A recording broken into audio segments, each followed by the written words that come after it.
Morning, everyone. Welcome to UN Commission on the Status of Women, session 69, and welcome to our panel, SEWA created direct and digital services for South Asian Americans. I'm Mubina Qureshi, and I use she and they pronouns. I am Executive Co-Director at SEWA-AIFW, Asian Indian Family Wellness Program, and our organization is based in Minneapolis, Minnesota.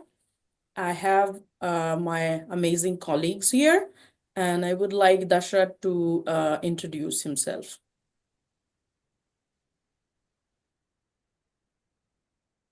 You're muted, Dashrath. Thank you, Mubina. Absolutely. Good morning, everyone. My name is Dashrath Yata. Last name is Yata. I'm the executive co-director here and working different programs, including health initiative program, mental health, suicide prevention, and community outreach activities and civic engagement. Thank you. I will pass on to Shekharji. Yep. Thank you, Dashrath. I'm Shekhar Alluri. I'm an operations director here. I'm kind of the newbie among all the panelists over here. I joined last year. I joined as a director of operations. I'll be mainly kind of supporting all the programs which SEWA runs behind the scenes, where Mubina, Dashrath, Anjali are the front face of our organization, where I'll be on the back end mostly. But as my day-to-day job, I kind of mainly work with the senior team, which have a lot of senior services, which you will hear later from Rohini. She will provide all the updates. And I also work with Dashrath on a little bit on the men's circle side, which I will kind of update you later on. So thank you, everybody, and welcome to this webinar. So I'll pass on to Aarti to give her introduction. Good morning. My name is Aarti Raghavachari. I'm the Youth Engagement Representative for SEWA-AIFW. I've been working at the organization for the last 2.5 years now. And my main responsibility is creating and planning activities for 13 to 24-year-old South Asian youth. And then I also assist with creating work towards gender-based violence prevention, assisting Mubina in this capacity. And then I also assist with the seniors program along with the Shakal South Asian Queer League as well. So I'll give a little bit more of an introduction to the youth programs later, and then I'll also introduce Rohini. Hi, good morning, everybody. So my name is Rohini Ramanaj. I'm the seniors program specialist. I work with the seniors every day. So I'll be introducing more of the seniors program later. So thank you. Thank you. I'm going to share our slides for the presentation, and we'll go with the introductory part. SEWA-AIFW is a non-organization, and we are committed to serve and support family wellness of all the South Asian communities. South Asia is comprised of India, Pakistan, Bangladesh, Nepal, Bhutan, Afghanistan, and many other areas where the diaspora from South Asia comes from, like places like Guyana and Tobago, for example.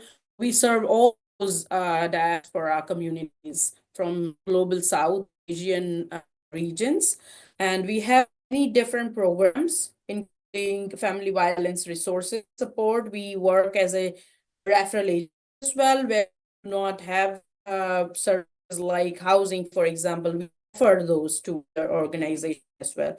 So we work with more than 50 organizations locally and across the state.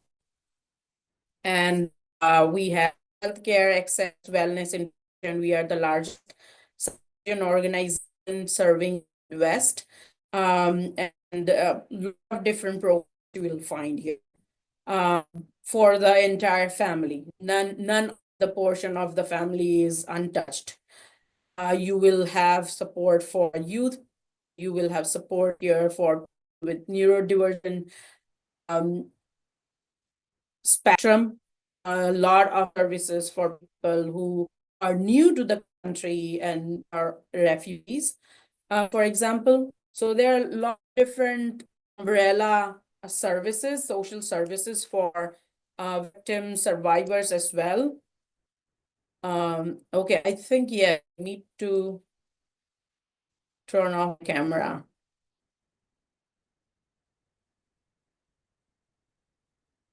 Okay, I think now it's there. I also felt that issue.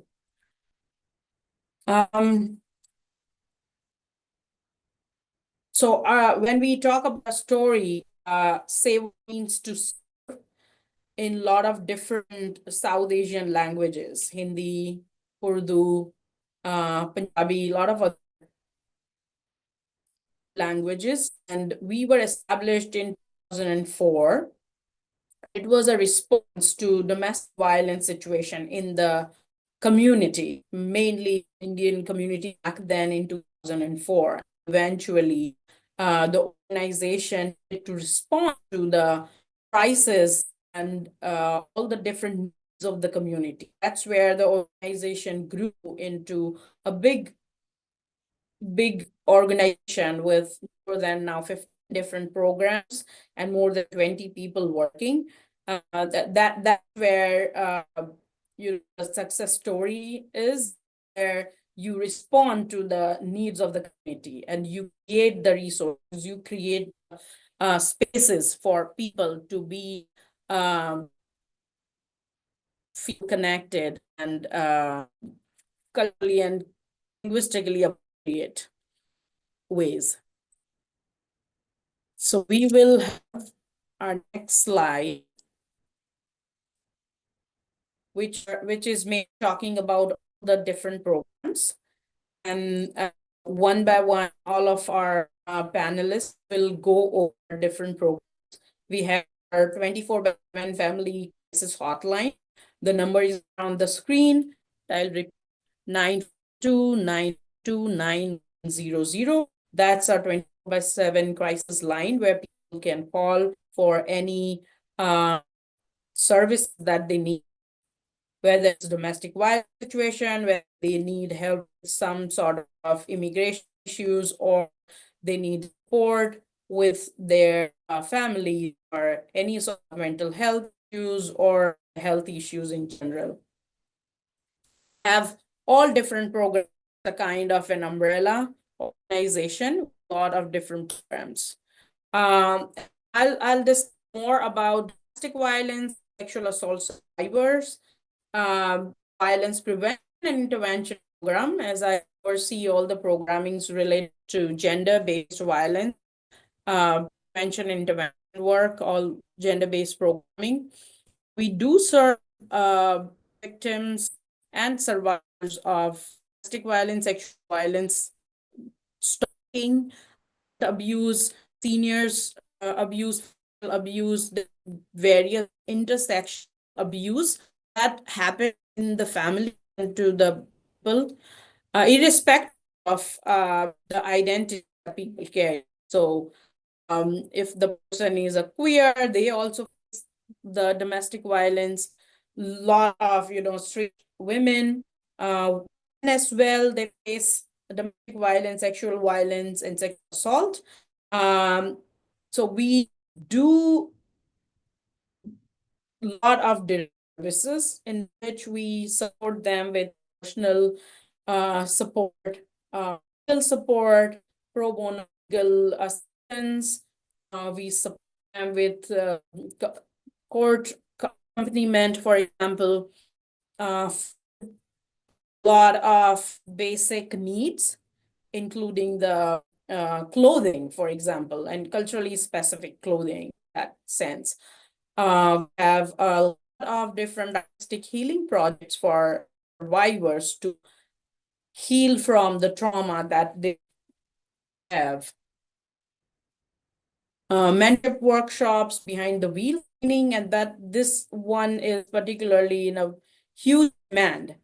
We are in Minnesota, wherein we see public transportation is not so great, and people are so dependent on driving their own vehicle to do day-to-day work. Especially the victim survivors who are new to the country, or they never learned driving, or they were not allowed to drive because of, again, it's a whole power and structure, power and control structure that goes on in these violence against women. So a lot of women face the control over their passport, their documents, including not letting them drive as well. So behind the wheel program support them with training, and we have some 40 plus women, 50 plus actually women right now driving with their license. So that success that we want to highlight here. We offer financial literacy, digital literacy programming, bystander intervention training, self-defense training, and a lot of asset team building. We have giant program for women that will just walk you through under women's program. Or Aarti could also talk more about Giant Chat program and the podcast we have. Also the Women Lead program with all the different 4 aspects of the empowerment that people feel very necessary to come out of the abuse. But this women's program is for any person who identifies as a woman.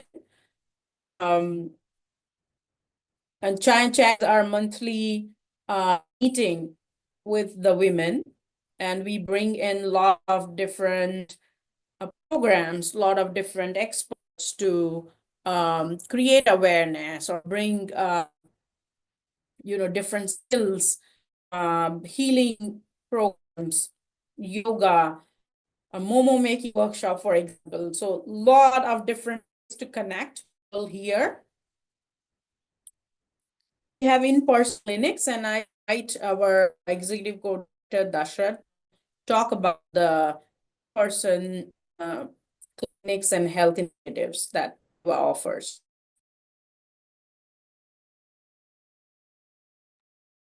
Absolutely, Mubina. Thank you. So once again, good morning, everyone. My name is Dashrath Yata.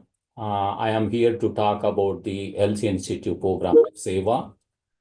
I will start with a WHO quotation on health. WHO says, "Health is wealth. Healthy citizens are the greatest asset any country can have." But 2-3 days back, U.S. National Institute of Health Director J. Bhattacharya said, United States people health is falling down. So that statement denotes that health issues are a lot in the United States. And I will talk a little bit about Health Initiative program. That is key program for us for promoting health and well-being of the South Asian community. So we have a lot of health disparities in South Asian communities. They are facing significant health disparities. I will tell some of the important points of the health disparities. Chronic diseases such as cardiovascular disease, diabetes, hypertension, cancer, nutritional deficiency, TB, malaria, dental caries, and periodontal diseases. These kind of chronic diseases are more in South Asian community. And mental health issues. These are the big topic to talk about in our community. With approximately 1 in 5 South Asian experience a mood or anxiety disorder in their lifetime. So third one is social determinants of health, including neighborhood social cohesion, cultural and religious practices, immigration status, and experience of racism and discrimination. So, fourth point is, I will say, data disaggregation is big issue in South Asian country. We don't have accurate data. Data disaggregation is critical in addressing these health disparities. However, there is a lack of detailed and disaggregated data, So we have a lot of health disparities we have, but what our health institute program doing to eliminate the health disparities? We are taking a lot of measurements. We started community-based health clinics and annual health fair every year. And we are running almost 50 health clinics throughout the year. And a lot of screenings we are doing.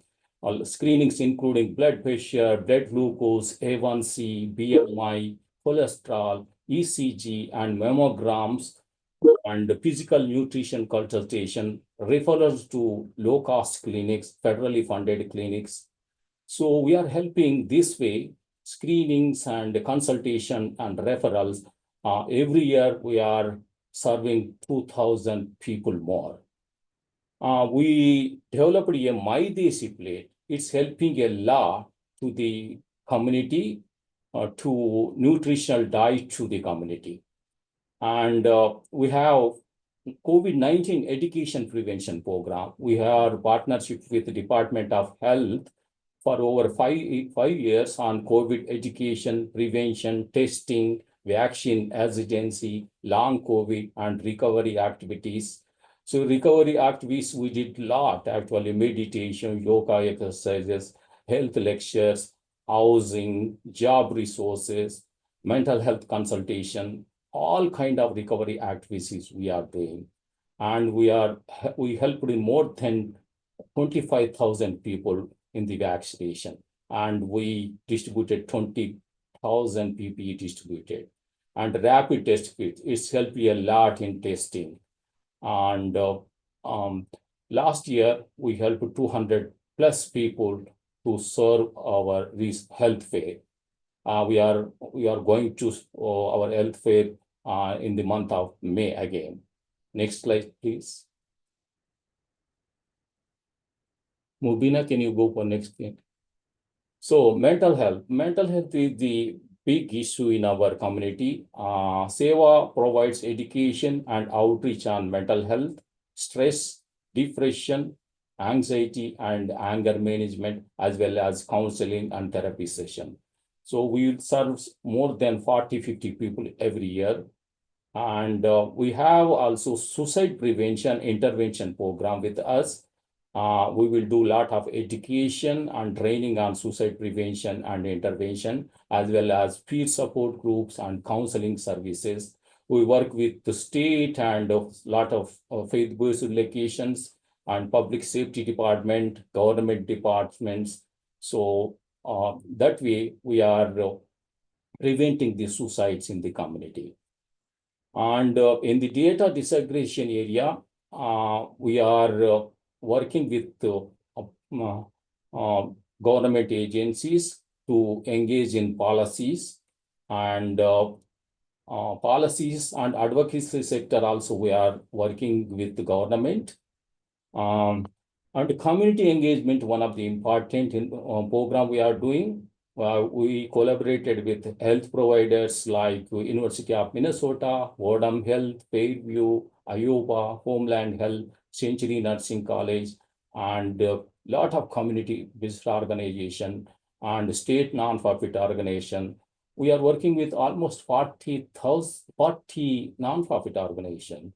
So that way we are a lot of collaboration.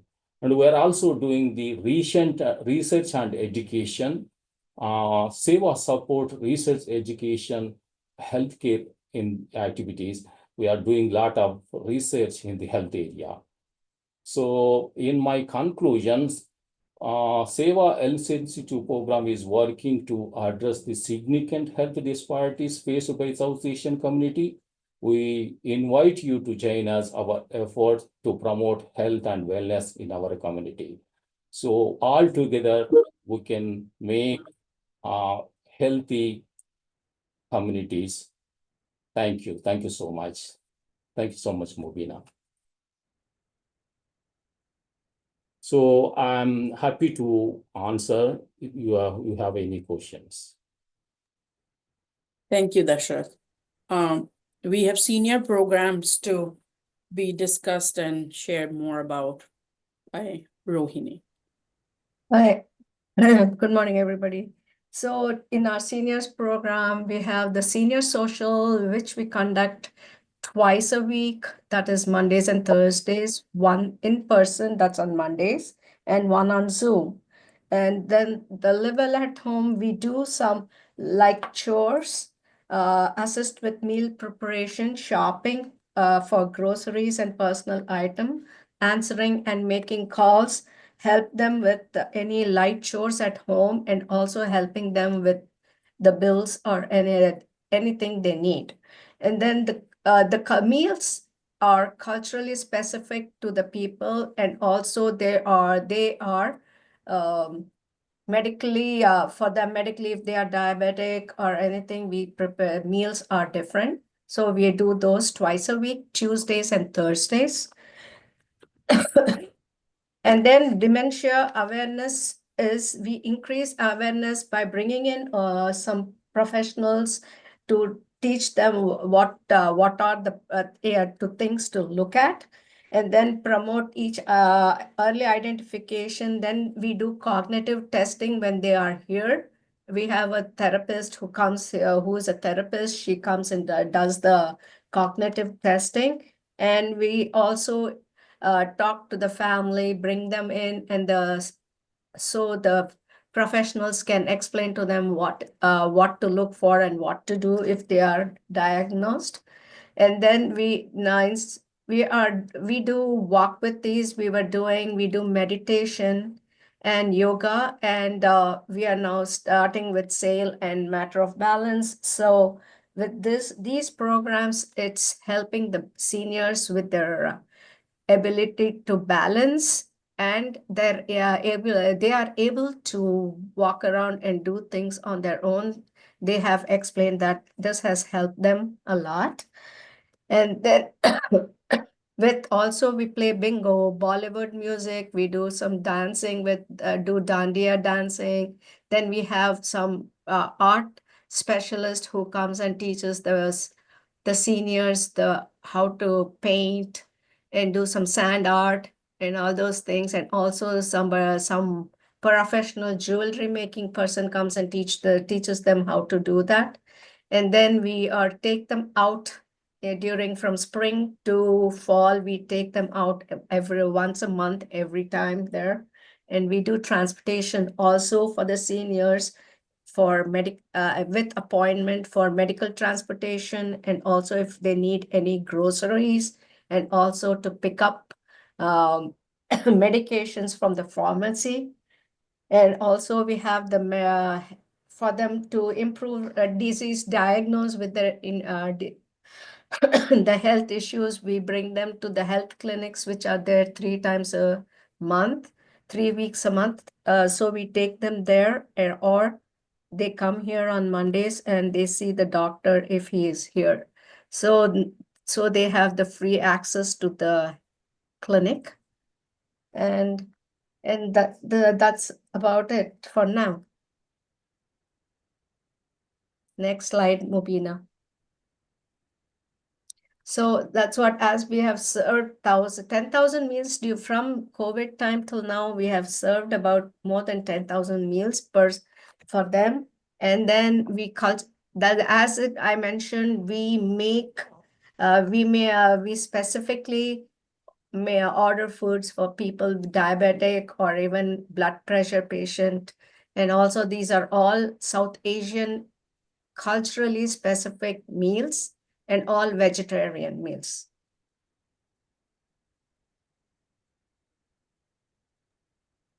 Thank you, Rohini, for introducing our senior programming as well as meals program. We appreciate your leadership and your continued work with the senior population. We have amazing team and a lot of volunteers who join and make these person events so fun and amazing for senior population. This slide is talking about our LGBTQ plus service. So we have Asian Queer SAQL. In Urdu means shakal. We call shakal, that means face, the identity, the form, and that's where this is the only culturally specific queer subgroup for South Asian diaspora in Minnesota, and not Minnesota, in the Midwest. No other support system for queer trans identifying individuals from South Asia. So we do host a monthly Satangi meetup. We do host healing sessions, which are important aspect of healing from the trauma that people face and have because of gender-based violence. We host our annual day parade, and those are fun activities, and also the retreat. Lot of people who are not feeling welcomed in their homes and welcomed in the places, they face violence on the street, all of those, violence in the relationship, forced marriages of being queer or trans or lesbian or gay, all people, there are a lot of different culturally specific issues in the communities against LGBTQ identifying. So our support system is to give that sense of belonging and justice in the community. And it's an amazing space for people to get together and share meals and, chosen families, meet and, share, eat something, all of it. So it's a very thriving program. Next, we have youth program, and I invite Aarti to talk about youth program.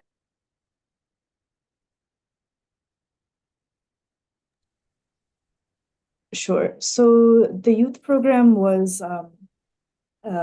started a few years ago by previous staff members. And in the time that I've joined, I've kind of taken it to restructure and lower the age range a little bit. So the youth programs, the mission of the youth programs is to create a safe space for South Asian youth within the Twin Cities by engaging in thoughtful dialogues with one another, enhancing connections, supporting each other, and celebrating the diversity in each other's mindsets and identities. So there are two unique peer-to-peer groups called Suraj, which means sun in Hindi and other South Asian languages, and Chand, which means moon. And these are a crucial work in creating safe spaces for South Asian youth to come together through both similar and dissimilar identity, networking, and engaging in immersive, fun, and creative activities to foster community and collaboration. So again, Suraj, which means sun in many different South Asian languages, is focused on the 13 to 17 age range and focuses on leadership training and professional development, making zines or other mandala artwork, field trips and youth retreats, social media safety, and providing culturally specific and culturally responsive, safe, inclusive sexual health education. And Chand, which again means moon, is for the 18 to 24 age range, utilizes internship and job opportunity resources, learning about life and safety skills, transformative justice, creating violence preventative resources and healing methods, and also participating in situational awareness. So as we've mentioned before, the youth program stemmed from seeing high rates of teen dating violence, domestic violence, stalking, mental health concerns, toxic and unhealthy relationships, both in teen dating as well as within the parent and child or parent youth guardian youth, intergenerational unhealthy relationships, lack of puberty and sexual health awareness, and an overall need for connection with South Asian peers. So it's become our task within SEWA to create an inclusive and safe space for youth to come together and foster collaboration and advocate for all of the diverse needs that youth hold. So the Brown Breakfast Club that is listed here is a core program within the Chand activities. So Brown Breakfast Club is a monthly peer-to-peer support group, which mostly was focused on college-age students and discussing, their own personal advocacy towards healthy relationships, boundaries, mental health, teen dating, all of these topics.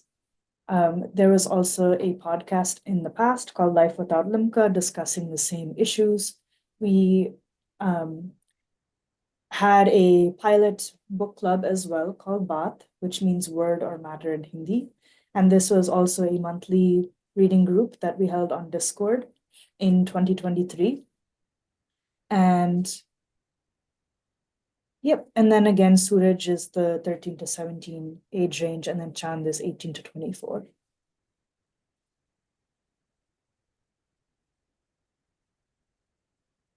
So I gave a little bit of a brief summary for the youth programs. There's much more than what's listed on here as well. Thank you, Sarthi, for shedding light on the youth program. I invite our Director of Operations, Shekhar, to talk and give us more information about Sapna and Men's Circle.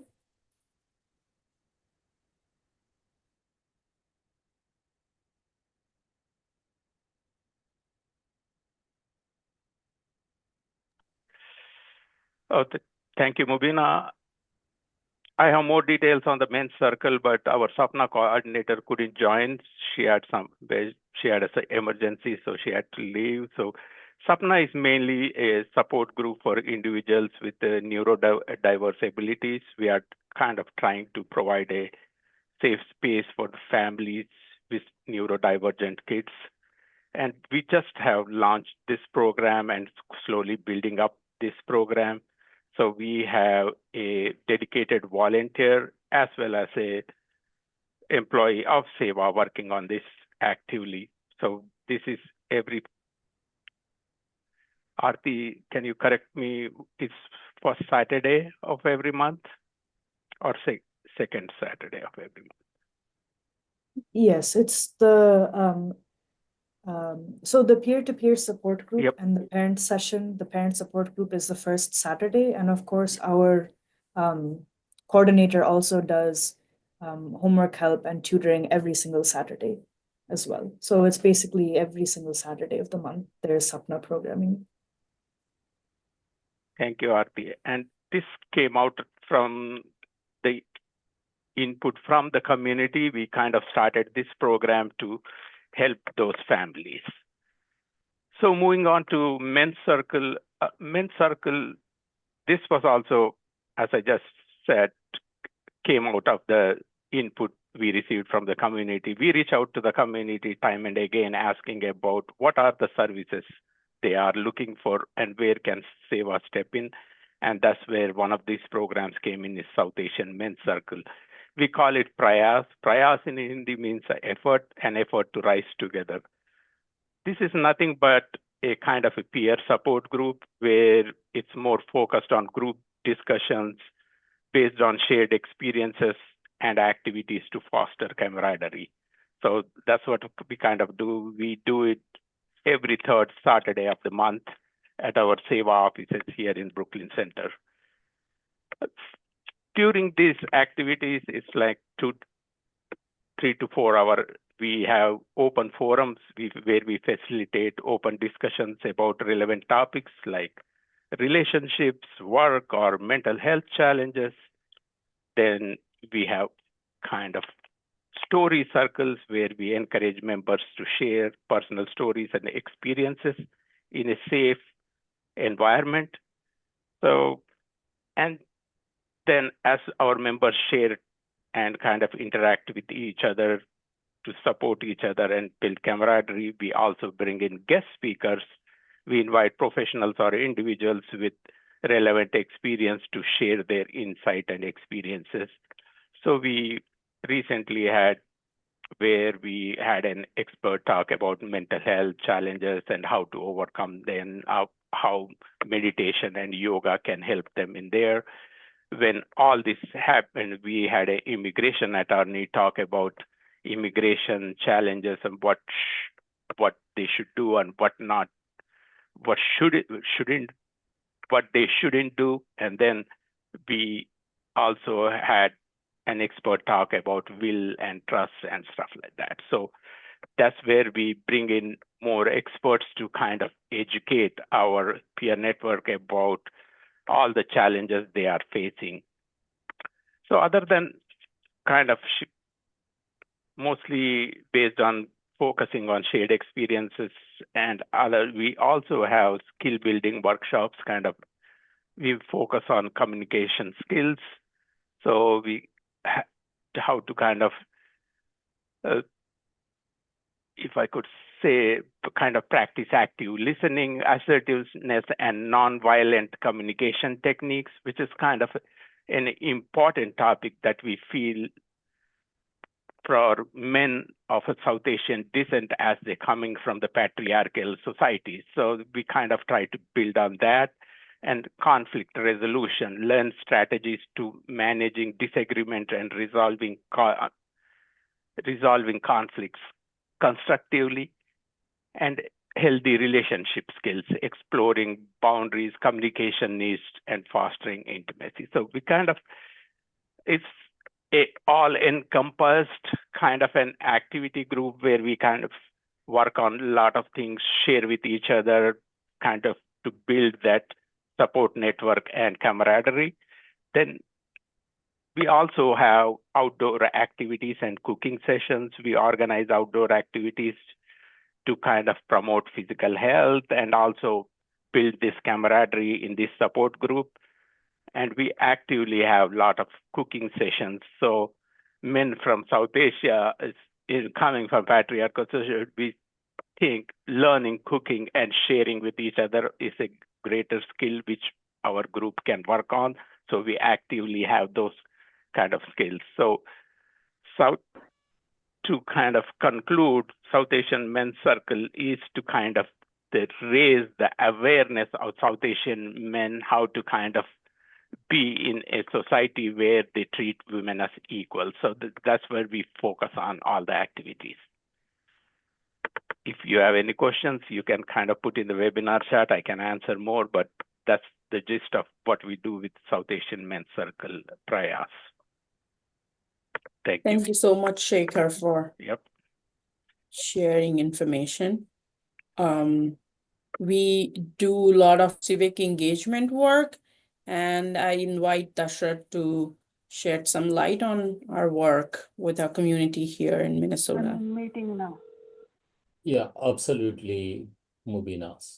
So our civic engagement work, empowering our community actually through the civic engagement.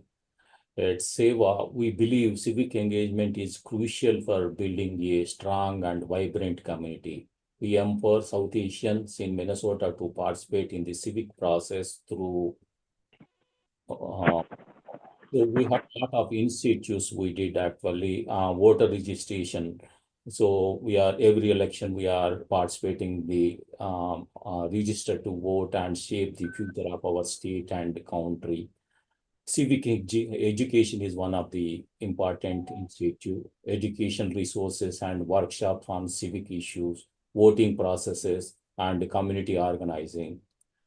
And community organizing support community-led initiatives and campaigns on issues affecting South Asians in Minnesota, leadership development, identify and train engaging leaders for civic roles and responsibilities. So that we are helping the community on civic engagement. Thank you, Mubina. is totally non-partisan, and we will do we did the lot of door knocking and awareness drives in the election season. Thank you.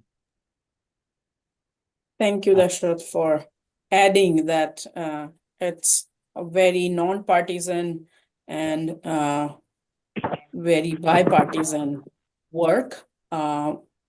It's very essential work to engage the community to create awareness around our rights, immigrants' rights, and their right to vote, how to exercise that privilege. Thank you. Next we have a refugee resettlement program. We have our Director of Refugee Resettlement Program, Amina, here to share more about the program and how we support our communities. Hi, good morning, everyone. I hope you guys are doing well. Thank you for having me, and it's a pleasure to be here again. The last time we had this, I think it was my first week on the job, and I guess it's been a full year. So let's see, and I probably can give you an update on how we grew. So I'm responsible for refugee resettlement here at SEWA, and we look at the program.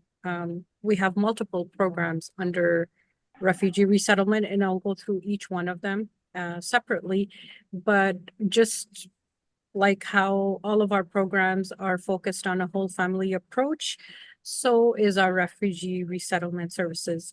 And the services that we provide play and give critical support to those who have arrived newly in the U.S., ensuring that they have all the tools and resources that they need to thrive in their new home and community.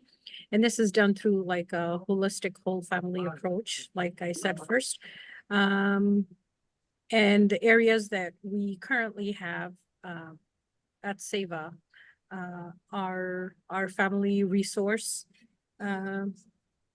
navigation, which basically assists families in securing stable housing, accessing essential medical services, including mental health support and anything else that they may need to feel comfortable and remove barriers, whether that's something that we have in-house or if we can provide a state, interstate referral, or through our partnerships and collaborations with other organizations.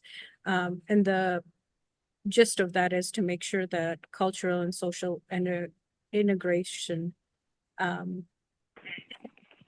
happens along with community building in a way that our folks feel comfortable. And a lot of the folks in or on that team speak the languages of the families that we serve, which mainly right now in that particular area are Afghanistan. And the eligibility for all of our programs under refugee resettlement is that people would have to have been in the U.S. for 5 years or less, and they need to have a refugee status. And sorry, I wrote this on my board here. We support anyone with a refugee, SIV, T1, Haitian, and Cuban statuses. So that's a little bit about our family resource navigation. And I think if you guys want to go into detail, I can probably share the in-depth PowerPoint at a later time, but we do case management pretty much there, and we keep track of all the services that folks come in for, and our top 10 are pretty much county benefits, understanding the system, energy assistance, issues with the DM, banking, financial. Those are our top 10 areas that we're helping family support. And then our next area is our family education support services. This is an area where we not only help the students, but we also help parents navigate the US education system and improve their academic success by engaging the family and helping them understand, but also using the check and connect model at the schools and actually providing one-on-one support to these newly arrived students, as some of them may not have had official schooling, or they may have gone to schools like in a camp. So there are different levels of education when it comes to working with students here, and we just pretty much cater to that. And again, we look at everything from behavior barriers to social, anything that may impact or hinder their ability to succeed in school, and we try to work on that. And then last but not least, and the most important one, is our career and employment services, which basically connects our job seekers with training, career coaching, and sustainable employment opportunities to ensure that these families who are now here have meaningful and dignified jobs, and that they have financial stability. So if you look at our program in refugee resettlements, it's like a full circle. We start with the home, which is the family resource navigation, and then you move into, if they've got kids, we got to make sure the kids are okay and doing okay in school. And then the adults and anybody 16 and over, if they need to get employment, that's where our employment services come in. And this is actually a state funded initiative that is federally covered under the OOR funds. And we work with multiple state agencies that are a part of this consortium in helping our new Americans resettle in their community and new homes. And the other agencies include organizations such as the Services for Ukrainians and Afghans that assist them with rental assistance, their legal and immigration paperwork and issues, as well as community workshops, helping educate them on things like, hey, how to ride a bus, or, you know, how to budget and things like that. And that's pretty much it. I know that was a lot of information and I probably went through it very quick, but let me know if you guys are interested in anything deeper, and or if you have any questions, I'd be more than happy to take them. Thank you, Amina. This new program is doing a great, amazing impact on the communities. We are very grateful to Amina's leadership and the new team. A lot of new newly arrived refugee population is joining in. If you could also talk more about the testing, the driving knowledge test Sure. as well, that will be wonderful for Sure. folks to know. One of the things we noticed while talking to the community and addressing the community is the need for them to get their permit and license, because that has a huge impact on employability and just them being very independent and self-sufficient.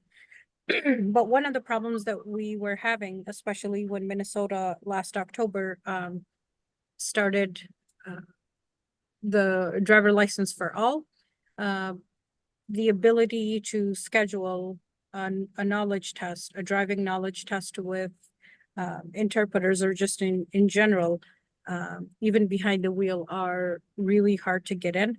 So our workaround with that was to actually make our SEWA office a third-party proctor testing site and help alleviate that barrier too. So we've that actually just launched, I think it was January 14th or 15th, I'm not sure. And so far we've had 47 people get their permits. So it's definitely going well. Our passing rate is somewhere between 70 to 75%. Thank you. Thank you for adding more. And yeah, that's one very encouraging program that we are seeing the great impact. And we have just started with that program, and we are already seeing a lot of people interested in joining and taking the test at the center at SEWA office with more than 20 different language assistants. So thank you again for establishing that and putting all the efforts. Next, we have broader community engagement that we engage a lot of federal, state, interstate collaborative, efforts to engage more communities, and also taking our issues to broader mainstream population to understand the cultural context to the issues and why people feel scared of not calling 911 or not, accessing the services which are there already in the mainstream organization. And that's where the our organization become the liaison. So we do a lot of blog posts. We have some amazing WhatsApp chat groups for all different community members. So for women's group, for WhatsApp group, for LGBTQ plus identifying group, for seniors, for example. And those are very thriving spaces for people to discuss their issues or, seek support and help, also share what is happening in the community and how SEWA could respond. So a lot of different ways we engage with our South Asian communities in Minnesota. And you can go to our website, check all different programs, all different ways we collaborate and engage the broader population as well. We have here some immediate needs and scope for future services listed. And for victim services, we feel we do have a lot of, need for funds that can support our legal services. That's always under supported, under funded programming. Lot of, housing issues for the community that we have. And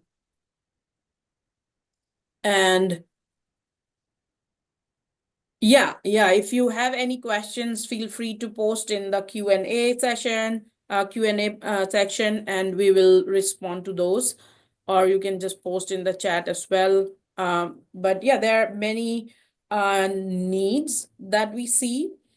We also have our co-founder and CEO Emeritus Raj Chaudhary here on her phone. If you want to speak, introduce yourself, and give us more historical background, that'll be fantastic.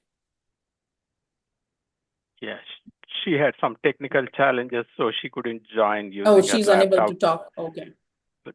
But hopefully on she the can phone, talk through so- the phone, so we can make an effort. Raji, can you hear us?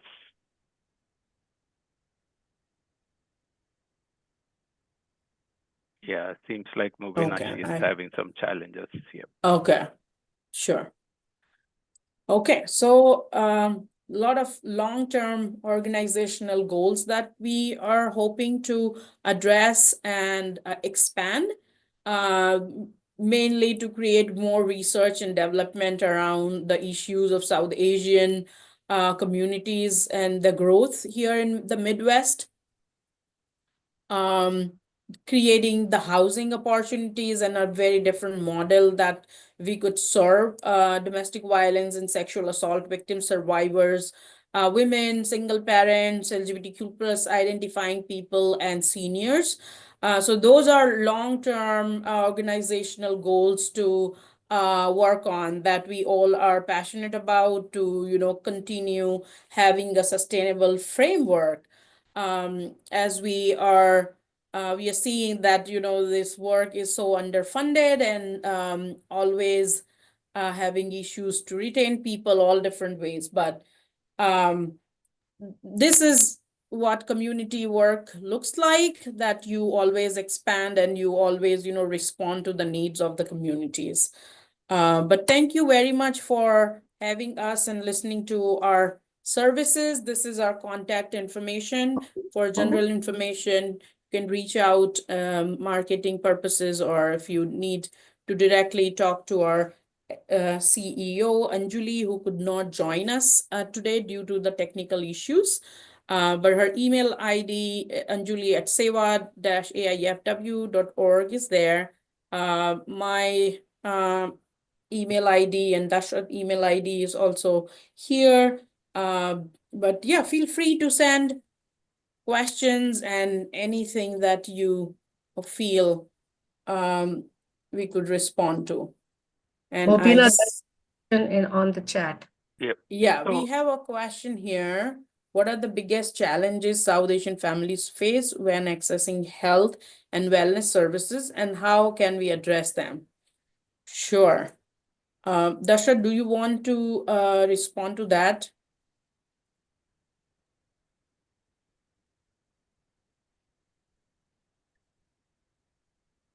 You're on mute. So as Dashrath is going to answer, Sarah, can you check is the phone on mute? You can unmute that. Raji wants to kind of say a few words. No, I don't. We don't see it, but Sarah probably could as the organizer. Hello, can you hear me okay? I just Yes. asked her to unmute. Okay. Raj, I would recommend to hang up and call back in, please, and then we can hear you again. Thanks. Wonderful, thank you. I could respond to the question while Dashrath is still probably figuring out. The biggest challenges we see in South Asian families accessing health and wellness services is the language barrier and the cultural issues with medical and healthcare system here. I generally see people struggling with those a lot. So back in the countries in South Asia, there is very different medical system. The healthcare is very differently managed, while here it's very much controlled, and you do not have walk-in clinics that easily available, for example. So we see a lot of those cultural issues as well as the language barrier that people face while accessing the health and wellness services.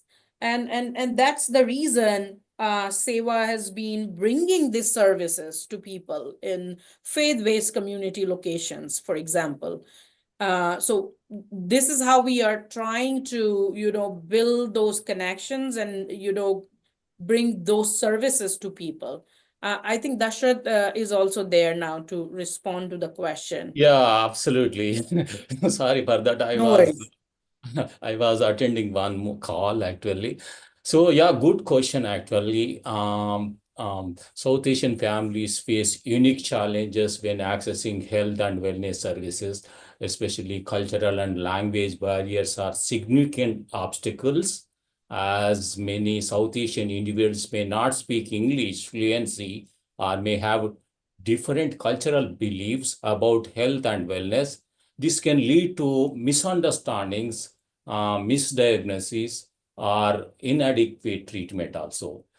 And one more thing is stigma and shame surrounding mental health issues are also prevalent in South Asian community. Many individuals may hesitate to seek help due to fear of being judged or labeled or crazy.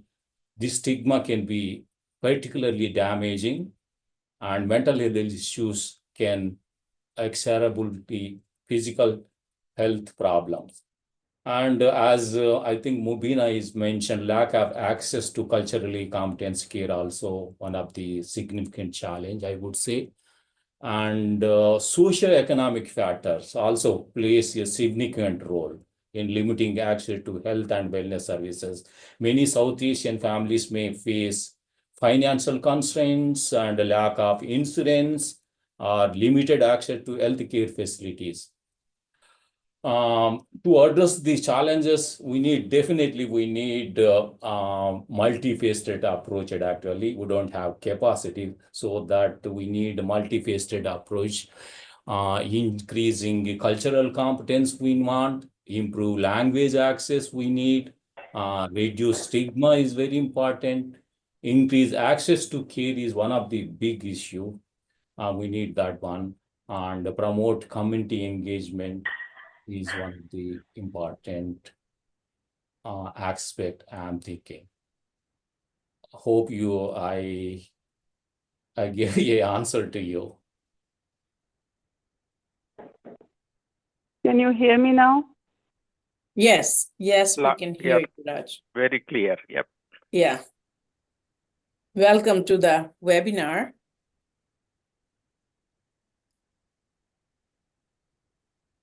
Can you go ahead and introduce yourself? Oh, it's gone again. Seems like it. Oh, okay. Yeah, meanwhile, you can answer the next question, Mubina. Sure. So the next question is, how can we break the stigma around mental health, domestic violence, and LGBTQ plus issues in our community? And I would like Aarti to talk more around mental health and how do we break the stigma around that? And then I'll respond around the domestic violence and LGBTQ plus issues. I think kind of the first step is finding unique ways to have a conversation around it. So such as like we don't have the word mental health, or I don't even know if there's a word for therapy in Hindi and other South Asian languages. I don't know. I don't think we have one in Tamil either, which is my native language, my first language. So from what I have experienced in my own personal space and even in the SEWA spaces, even though I'm from a younger generation, I'm able to find unique ways of connecting mental health with both those who are younger and those who are older, because they might have experiences that correlate with mental health, mental wellness, but they don't have the right words to describe that, or they might not use formalized or clinical therapy resources, but they've been doing other forms of like alternative therapy or healing in their culture and traditions for many, many years. So, for example, like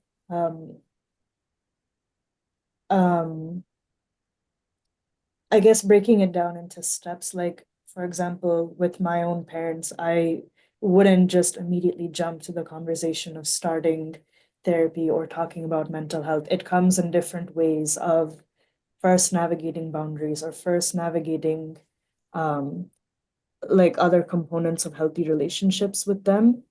That's with my own like family example. I know that they've been through different experiences and I can do what I can to support them as well. And that's same with our community members here at SEWA. they might not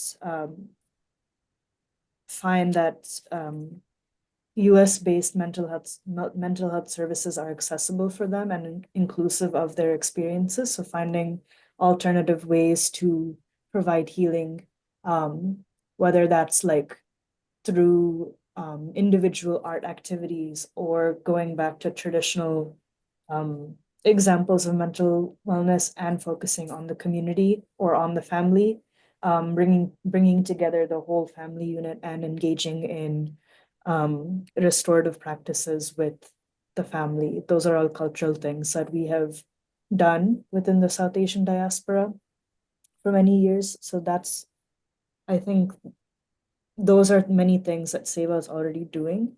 And when folks are ready to have the conversation about directly using the term mental health, then we can go about it that way. But right now we provide mental health services and therapeutic practices in other ways as well that are not so much mainstream.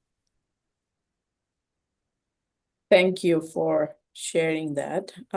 For breaking the stigma around domestic violence and LGBTQ plus issues, we find it difficult to, bring it in the community conversation, but that's what we have to do. We bring in a lot of different ways to bring these issues in the forefront. So having a discussion, having a panel, having, a broader community event there, wherein we bring all these flyers and brochures to create awareness and create and breaking that, silence around these big issues.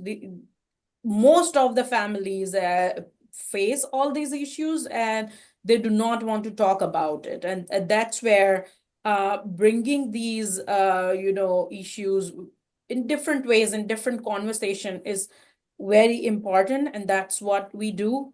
We bring in all our flyers, for example, to the faith-based communities, wherein a lot of, community members go regularly. They wouldn't come to an event here at our office, but they would probably go to a temple or a mosque. And that's where, that's where these outreaching activities are so important to break the stigma and create a healthy dialogue and, encourage people and survivors to seek for help and also have a, conversation with the next generation as well. The next question I see is, how can we better support survivors of family violence in culturally sensitive ways? And that's very important question. People can support survivors of family violence by first believing in them and in their narrative. The first thing that we hear from the survivors is that their family members and their own friends also are not believing, not, trusting what they are saying about the violence, for example. So trusting them, believing in survivor story and believing in survivorship, that's the first step you can do to better support a survivor who's going through the trauma and going through the violence. Trusting, supporting, believing, and standing with them is the first step, I believe. Second is people can learn how to de-escalate violence and how to, as a bystander, if something is happening around me, I need to also have the mindfulness to interact and intervene in those, violent situations, for example. A lot of the issues happen on the streets or in the homes or in a community setup where we do not see effective intervention by the bystanders. So that's another way people can support survivors of family violence or any sort of violence, but and making it more culturally sensitive. If you are aware of that culture, if you are aware of the language, use that. People really do not want to talk about the violence in a more open setup. So talking to them in private, talking to them in, very friendly ways, not really using the terminology that is very mainstream. For example, Aarti just mentioned that we do not have words for mental health, and same way we probably do not use the Hindi or other languages from South Asia to talk about sexual assault, for example. There are no words to explain it the better way. For example, on a crisis call, I was talking to someone for almost 2 hours, and that person was discussing sexual assault that she was going through and she had experience with, but without using the word sexual assault, for example, or sex even. So these are very taboo subjects, very stigma around those issues, and directly talking and using this mainstream language and terminology is very traumatic, re-traumatizing for a lot of survivors. So being culturally sensitive, not using those terms, and just having a conversation with the survivors is the first step, I feel.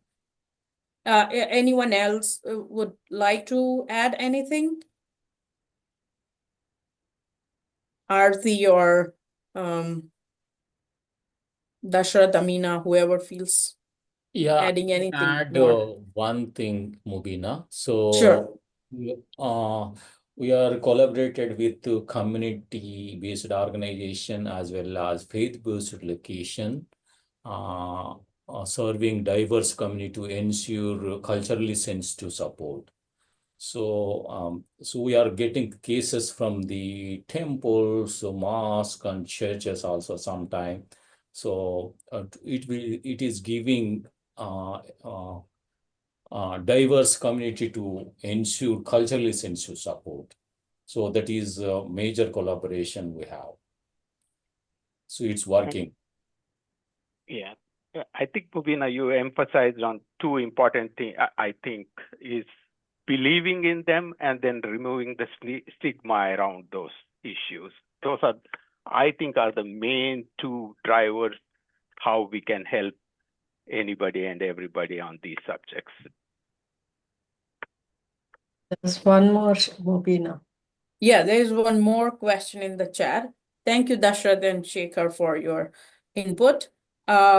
So the question is, what are some effective ways to engage and empower seniors in our community?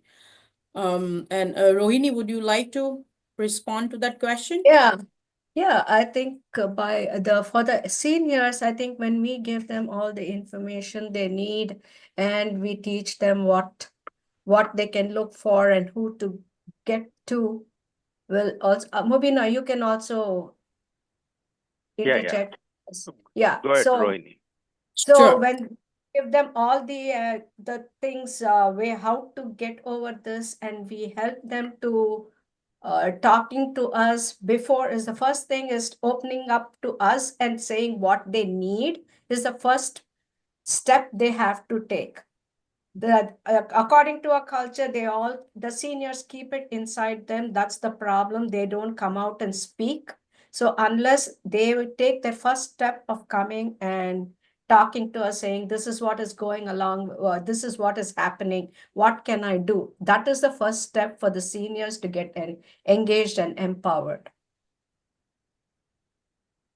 And empowering comes from educating them. So them Yes. knowing what all is available, what all they can do, and that's where SEWA steps in. We have a lot of educational programs, as well as keep them at the same time, keeping them mentally and physically active and healthy, as well as kind of informing them what the alternatives they have. Recently, we had all this educational we have experts coming in talking about nutrition, talking about health, how much physical and mental health is important. We have a on-site mental health consultant who our seniors are open to talk to. So providing all those opportunities is empowering them to kind of make their own decisions. And when coming to engaging part, so that is a huge challenge, as Rohini said, if they don't step up and kind of talk about things, but we also proactively try to kind of reach out to all the seniors through their own connections through seniors and talk about all the programs and what we have done for previous people, which kind of encourages them to reach out to us. Yeah, so as Shekhar ji mentioned, health and wellness is one of the important program. We are already doing exercise program. We are doing the meditation, yoga, tai chi, walking classes, tailored to senior need.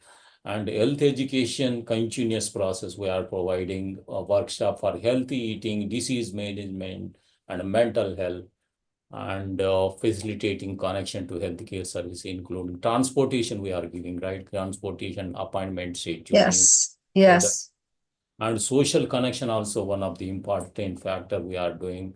We are giving our volunteer opportunity to them, and intergeneration programs also we are doing to the seniors.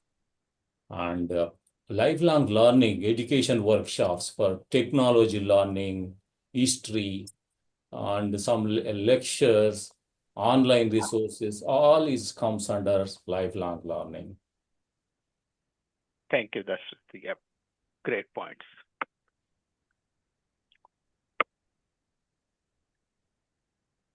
Last 5 minutes. And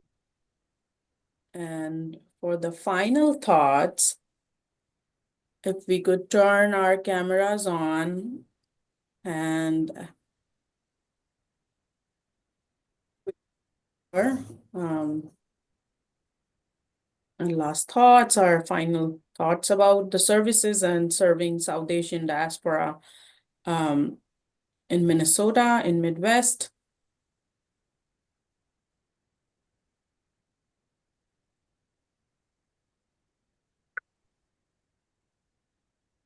Yeah, one thing. Are struggling with the technical issues, so we apologize for those technical aspects. But yes, Shekhar, you were No. So one thing I want to kind of emphasize on my small experience with SEWA is there are a lot of programs we have, but listening to the community, that is one of the important aspects of what I think SEWA has done a good job. Is that is where a lot of our newer programming is coming into picture. Is we have a lot of prescribed programs which the grants have asked us to do, but kind of listening to the community and understanding what their needs are, and then kind of bubbling up and kind of trying to get grants for that. That has been one of the main drivers here at SEWA. And I think for any organization, keeping their boots on the ground and your ear on the ground to understand what the community is going through, what their needs are, is utmost important for any organization which is in this space. And also, I think that from last year to this year, the more programs, we are engaging with bringing up more programs as our people increase. Absolutely. Yes, and that's where the story began for SEWA, and that's how it's expanding. That we listen to what is happening in the community and what people need in the community from an organization which has a capacity to respond to the crisis, doing the case management, supporting people across generations, as well as being very intentional in bringing the BDJ framework that we use in our work, which is belonging, dignity, and justice, that people feel connected culturally and linguistically to come to and seek help. That's the biggest way to, respond to that how do we do it and what we have built over these years. But thank you so much for listening to us. And We have Bubina, I would like to yes, sure. important issue. We do have 24/7 crisis line. So this is a good space to all the community member. We are getting 400 plus calls every year, and in the 470% calls related to domestic violence, and other calls related to mental health, senior abuse, and health. So that kind of calls. So our effort is on to the community, to serve the community, and our mission is education and advocacy to the community. And our efforts are prevention, intervention, and postvention. Thank you.